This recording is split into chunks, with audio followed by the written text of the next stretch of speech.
these are grow stackers. These have become popular in gardening where you can garden in places that are small, that don't have good soil.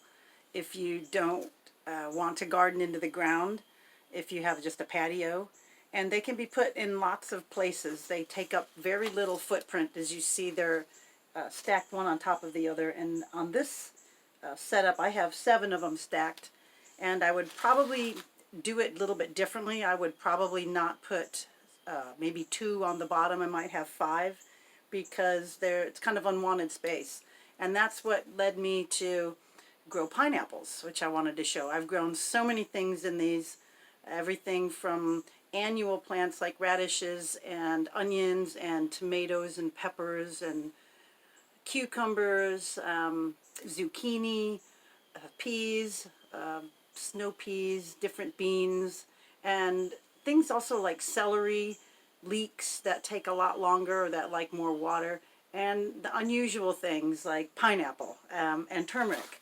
I have turmeric. I harvested this, and you could see that, you know, it put out some nice roots. So I wanted to show this. It'll actually get much bigger, and this is nice and shallow.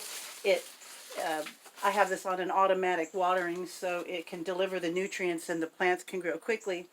So I can make use of some of these unwanted bottom spaces with things like turmeric and the pineapple, and they also take a while. If they take a couple of years, sometimes I can cut them down a little bit with the amount of nutrition that I feed them, but they can take up these unwanted spaces in the bottom while I'm still growing lots of plants in the sides of these. These are really great for gardening in general and doing different types of gardening and putting things in a small space. Really fun to grow in.